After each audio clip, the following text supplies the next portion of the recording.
blessed to be able to Skype with the leadership of the West Virginia University Campus Ministries on Sunday. And that is the group that will be joining us in March for the Sam Jones Project. And the main purpose of our discussion was setting up the plans for the week and determining what ministry opportunities are available to match the skills that they have. And it turned out this was far more than light construction work and doing what we do at Brothers Keeper. They wanted to do more than that. They said, could we set up visits at nursing homes? Could we do work at a soup kitchen? We just want to serve in whatever way we can. And if you have us going from 8 in the morning until 10 at night, we don't care. We just want to serve. Well, I've worked with enough mission groups through the years to know that not all groups really have ministry on their mind. Reality is, when we go on the mission trip, we've got that Kings Island out at the end of the trip. We know we're going to Kings Island at the end, and that is fun. There's no question that is a fun part of it. However, something that happened a couple weeks ago when we were talking about next summer's Brothers Keeper trip, and one of the kids said, instead of going to Kings Island, could we go join in worship with one of the youth groups that come to Brothers Keeper? And my immediate thought was, oh my goodness, they're here for the right reason. That Kings Island isn't the main focus. The main focus is, except for Annika, clearly I can tell it. Sorry, I can't hide it. But I thought that was really neat. I'm not saying that's what we're doing, but I thought that I like Kings Island too. I mean, give me a break. But I thought that was awesome. And as I was talking to these guys from West Virginia, I sensed that they too were in it for the ministry. And the reason I did is because we were talking about the entertainment and what we're going to have for them each evening, meeting with us and getting a chance to get to know us. And I didn't mention to them bringing in a Christian comedian or anything, but that was one of the ideas, just some fun stuff to do, some different things to do during the week. And then we talked about lodging. And I talked about the possibility of farming them out to different families and having them stay at different places. And they liked that idea, and then I mentioned the possibility of using behind our barn. We have a studio that's not done yet, and I mentioned we could put some in there, and he goes, well, could we all fit in there? And I said, well, it's not finished. It doesn't even have a bathroom yet. I said, I'd get a bathroom in there, but still, it's not really ready. And he goes, we don't really care. We'll sleep on the floor. We just need to know whether to bring mattresses or sleeping bags or what to bring. And as I heard them say that, I realized that they truly were in it ministry. Just like a couple weeks ago, the youth said it would be so great to go and worship with another youth group. This group doesn't care what kind of facilities they stay in. They don't care the conditions that they're in. What was most impressive to me was that they were concerned mainly about ministry. Ministry is what counts to them. Ministry is what drives them. The group from West Virginia doesn't have a fear of feet. The fact is, fear might be too strong a word for my issue with feet. I just don't like feet in general. I'm not sure where my dislike comes from. It could be that feet tend to be smelly. It could be those toe fungus commercials on television that come right during dinner time. It could be athlete's foot and seeing all those commercials during football. It could be that feet tend to come into the contact with the ground, and the ground has a lot of things that I don't want anywhere near me. Let's just keep it down there. So the story that we are focusing on today from Scripture is from John chapter 13. And it is a radical story, but to me, as a person who doesn't like feet in the first place, this story really is like a Stephen King novel to me. I mean, it is horror of horrors. But it's a story that can teach us so much during this time of the year when we're focused on Thanksgiving and thanking God for our blessings, when we have the opportunity to reach other people and bless them. So the story begins on a day, not like, it's just like a typical ordinary day. These people arrived in groups to this home, and they went up to this upper room. They arrived in groups of 2 or 3. They're hanging out, joking, talking about what's going on in their lives. Most of them were disciples of Jesus. They followed this miracle worker. They followed this man who they believed was the Son of God. So they gathered in this upper room of this house in Jerusalem. And again, there was nothing to give any indication that this was going to be a day like any other. So within a little while, they're all there. They were assembled in the upper room. It was a rectangular room with a low ceiling. And then Jesus arrived. The atmosphere changed immediately. You might say, "Oh, Jesus is here, cool." That's not what happened. It wasn't because of Jesus himself. They didn't expect anything strange or out of the ordinary with Jesus, but there was tension in the room, and the anxiety was over tradition. Though no one said it at the time, everyone in the room knew there was a problem, and no one felt comfortable doing anything about it. Back in the time of Christ, traveling from place to place, you didn't travel on paved roads. There weren't sidewalks. Some of the big cities had brick walkways, but in general, they did not have access to paved roads. So how did you get from place to place? On dirt paths. So place to place you go and your feet get dusty, because what did they wear? They wore sandals. So winding dusty paths to get them to places. And the custom upon arriving at a home was that the slave or the servant at the home would meet them at the door with a pan of water, a pitcher of water, and a towel, and would have them sit at the door, take off their sandals, and the servant would pour water over their feet and wash their feet before they went into the house, leaving their sandals at the door. If the home couldn't afford a slave or a servant, one of the arriving guests took it upon themselves to take over that role of the servant and would do that for all of the guests that came in following that person. If you entered a home without having your feet washed before you went in, it would be like going to a restaurant with just your underwear on. That's how out of the ordinary it was. Now, if I lived back in biblical times, I would have to make sure I was the last person who arrived every single time, so I could avoid the foot washing experience as much as I could.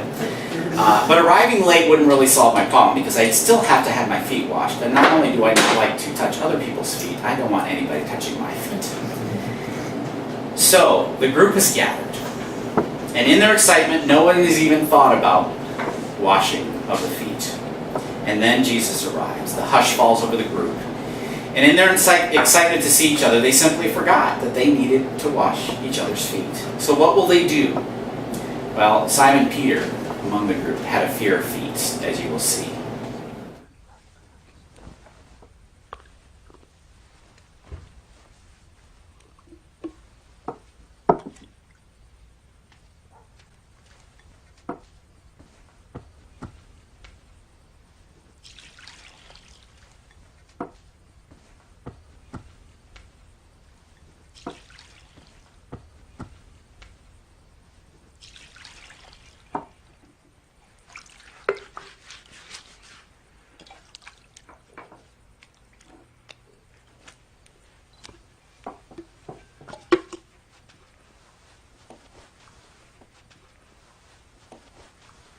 Are you going to wash my feet, Lord?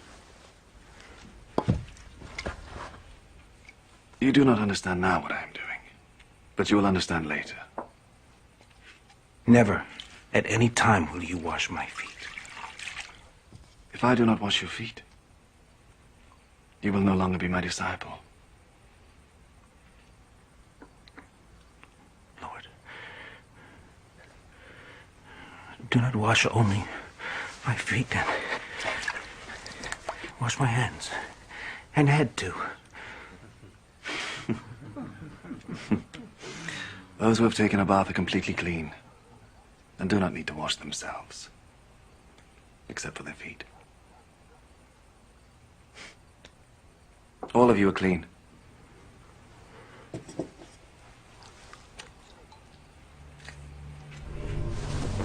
After Jesus had washed their feet, he put his outer garment back on and returned to his place at the table. Do you understand what I have just done to you? You call me teacher and Lord. And it is right that you should do so, because that is what I am. I, your Lord and teacher, have just washed your feet. You then should wash one another's feet. I have set an example for you, so that you will do just what I have done for you. I am telling you the truth. No slaves are greater than their master, and no messengers are greater than the one who sent them. Now that you know this truth, how happy you will be if you put it into practice. How happy you'll be if you put it into practice. There are some denominations that observe foot washing as an ordinance or a sacrament. And they use these verses, the verses that he said in there, "Now that I, your Lord and teacher, have washed your feet, you also should wash one another's feet. I have set you an example that you should do as I have done for you." They look at those verses and they say, well, that's just like the Lord's Supper. Do this in remembrance of me. But I believe there is a big difference between foot washing and an ordinance, and I'm glad there's a difference. Jesus was trying to teach his disciples the need for humility and servanthood when he washed their feet. And this he did as an example to them of what that meant. Look back at verse 15. "I have set you an example that you should do as I have done for you." There's a big difference between doing what Jesus did and doing something as Jesus did. Jesus was serving his disciples out of humility. They should likewise serve each other out of humility. Their humble service was not to be restricted to foot washing. That was just an example of what they should do. But when Jesus instituted the Lord's Supper, he said, "This do in remembrance of me." Do this in remembrance of me. We never see foot washing being practiced by the apostles or anyone else in the book of Acts or the rest of the New Testament. But we do see them breaking bread and participating in the Lord's Supper. Baptisms took place throughout the New Testament, so we see those going on, and that's why they're ordinances of the majority of churches, whereas foot washing is a much more minor one in terms of denominations. Has anyone ever participated in a foot washing service before? I'm just curious. I have, and I didn't like it, not at all. And now I have something to say. I can use Peter's words during the foot washing service when he said, "You shall never wash my feet." So it's in Scripture. You shall never wash my feet. Not going to happen. But Peter's fear of feet rested in the idea that it was his master, his savior, his leader, his Lord, his boss, who wanted to wash his feet, and he felt unworthy. My fear of feet was that I was sitting among students of a campus Christian organization at Bowling Green State University, and they were asking me to remove my smelly feet from my smelly shoes and let someone else touch them. And then they wanted me to touch someone else's feet. They had us sit in a circle, and we were supposed to turn from one to the other. But I did it. It was humbling, and even in that context, I understood the power of the example that Jesus was trying to show. We see Jesus taking the role of the servant, and in biblical times, this was a radical idea. It was an unbelievable reversal of roles. Jesus made it clear that he understood who he was. He was the Son of God, and yet he demonstrated servanthood. In other words, Jesus knew who he was, but he lived like he didn't. He knew who he was, but he lived like he had no idea who he was. If someone walked into the upper room where Jesus was washing the feet of the disciples, who would they say was the greatest in the room? They wouldn't pick Jesus. The one washing the feet or the one receiving the washing? Everybody would say, well, he must be the slave. He must be the servant. This passage says so much about what it means to serve. It convicts me, and it begins with the question for me, if I can't serve small, how can I serve at all? Jesus was willing to do the job no one else wanted to do. They're sitting there looking, I love how they're looking at each other, and they're wondering, okay, who's going to be the first person to jump up and do this? They're all wondering what's going on. And when they see Jesus move, they're like, no way, not Jesus. He can't be the one who's going to wash my feet. There's no way.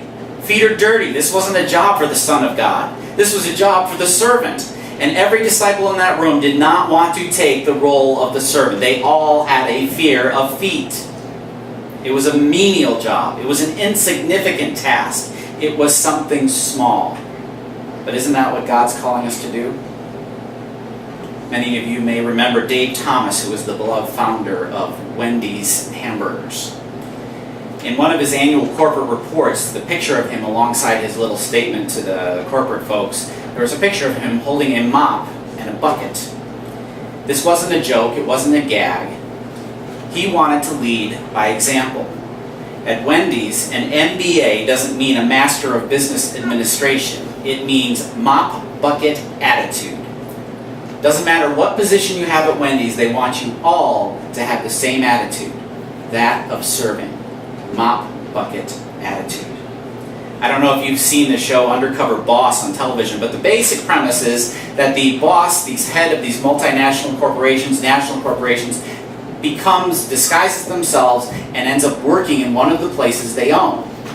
And if you've seen the show, it gets to be pretty funny as the boss tries to do the jobs of their employees. They hire thousands of employees and they've never ever done these jobs, and they bumble around, and so the first half of the show is watching the boss try to do this. And what's funniest of all is that if the manager who hired this person, who they don't know is the boss, was asked, would you hire this guy? The answer would be absolutely not. Almost every show has that point where one of them says, I've never hired this guy, he has no idea what he's doing. They are completely lost at a job where they employ thousands of people doing that job. In general, the show does what it does by showing the boss as a servant. In the case of a drive-thru coffee place in the show last week, the boss worked under the local manager, and suddenly the roles were reversed. He bumbled through the job, he made mistake after mistake after mistake, and in that case she too admitted, I would never hire the guy. The funny thing is that most of these bosses would be fired if they had taken these jobs. This is so different from Jesus. The description of Jesus in the Bible is someone who knew the tradition, he knew the customs, he knew what went on. He knew that when you came to the door that you were greeted by the slave, by the servant, and you washed the feet. He knew what to do. He knew that he had to have a towel. He knew where to find the pitcher. He knew where to find the water. He knew where to find the pan, the bowl. Jesus knew all these things. He was not an undercover boss. He was the servant. He knew how to do it. These undercover bosses have no idea what's going on. Jesus knew exactly what was going on. A fear of feet will prevent me from serving. If I can't serve small, how can I serve at all? If I don't learn how to serve in the insignificant, in the small, in the areas and moments that nobody else wants to, then how will I ever serve in anything else? The next question I ask is one of position. If I can't serve low, how can I expect to grow? A fear of feet makes it easy to avoid taking that extra step to stoop down to someone else's level. It's a whole lot easier to stand up here and avoid leaning down to have anything to do with feet. But Jesus stooped down to serve. He went and he stooped so low that he could bring us up, and that was his goal. It is an example of true humility. Many years ago, there was a rider on horseback who showed up. There was a squad of soldiers trying to move this tree that was blocking the path. And the tree was huge, and the guys couldn't do it. There was this corporal who was sitting on another horse, and he, every once in a while, would yell out, "Heave!" And they just could not move this huge, huge tree lying across the path. And the stranger said, to the corporal, what's going on here? And he said, well, they can't move. This, I keep telling them heave, and they can't seem to move this tree that's lying across the path. Well, then that stranger jumped off of his horse, walked over to the guys, and said, let's do it all together. Okay, on three. 1, 2, 3. Heave! And they managed to move it out of the way.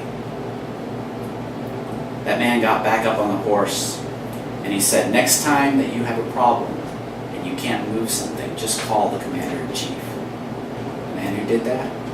George Washington. If I can't serve low, how am I supposed to grow? When we serve in the lowliest of situations, we discover what's important. One of the lessons learned through our summer mission trip is how blessed we are. When we see how blessed we are, we understand how important it is to give of ourselves. So the next question I ask myself is very important. If I can't serve now, when will I ever learn how? I heard a story about a father who had a problem getting his son to clean his room. Problem common to many of us. His father said to him, your room is a mess. Do it now. And every time the son promised, I will, I'll get to it, but he never followed through. Well, after high school, the young man joined the Marine Corps. And when he came home on leave after basic training, his father asked him what he learned in the service. He said, Dad, I learned what now means. A fear of feet can make us avoid serving at all. We can find ways to avoid serving. I don't need to serve now. It's too hard. I can't make a difference. What am I supposed to do? There's nothing for me to do. Sunday we have an opportunity to join with Operation Christmas Child. So how big a deal is it packing a single box? If you pack one box and say, what? That's insignificant. When I pick up the boxes to take them over to the location where we're dropping them off, there are going to be literally thousands of boxes at the drop-off location. And I'm going to put our little collection of few boxes there. How insignificant is that? You can say to yourself, well, my box doesn't make a difference. Why even do it? Here's my question. How insignificant is that box to a child around the world who may never hear the message of Christmas and never hear the message of Christ if not for the box that you pack? A fear of feet can keep us from serving. If I can't serve now, when will I ever learn how? A fear of feet almost made me run from that room at the student union. It was upstairs. It was an upper room, just like the disciples. I had heard about foot washing services, but the student who invited me didn't tell me this was going to happen. I did not know. I did not go, because if I had known, I wouldn't have gone. I just fully admit that. But I liked the girl who brought me to this meeting. I was trying to figure out, how do I get out of this? I even thought, well, maybe I can pretend I need to go to the bathroom. I'll wash my feet first, and then I'll come back. And I actually thought about that, but it was too late. The lights had been lowered already, and I'm thinking, oh my goodness, and I was going to have to wash her feet. I can't do this. But I was curious about what a foot washing service was like. I liked this girl, so I wasn't about to go running out of the room. And I did it. It was a humbling experience.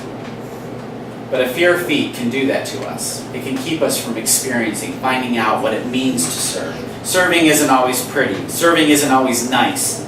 Ask anyone who was up on top of the roof facing killer orange wasps in the hot heat of West Virginia this summer. Serving is not easy. It's all about servanthood. There's a story about a wealthy American traveler who was visiting a hospital in Southeast Asia. And he entered just as a young missionary nurse was cleaning the sores of a sick, dirty, elderly man who had been lying in a gutter. The wealthy man said to the nurse, "I wouldn't do that for $1 million. She answered quietly and firmly, "Neither would I." We are often tempted to serve only when we're appreciated. We look at the end game. We figure out what's in it for us. So whenever I face an opportunity to serve, I have to ask myself these questions. If I can't serve small, how can I serve at all? If I can't serve low, how can I expect to grow? And if I can't serve now, when will I ever learn how? I will never forget my foot washing experience. It was humbling. It was a powerful symbol. It was such a moving experience that I still talk about it today, obviously. And I plan to never have to do it again. Though I might still have a fear of feet, it taught me what Jesus really meant when he was with the disciples. Jesus knew who he was, but he lived like he didn't. We know that we are saved by grace through faith in Christ. We know that. But we have to live like we are the menial servant. We are the ones that stoop low to reach high. Jesus was the perfect example of servanthood. We each have our own fear of feet. We each have our own fear of getting our hands dirty. I know that based on my interviews with the youth before we go on the mission trip, there are fears there. What's this going to be like? What's going to happen? But once you get your hands dirty, it's amazing what can happen. At some point, we all have to take that step and get beyond our fear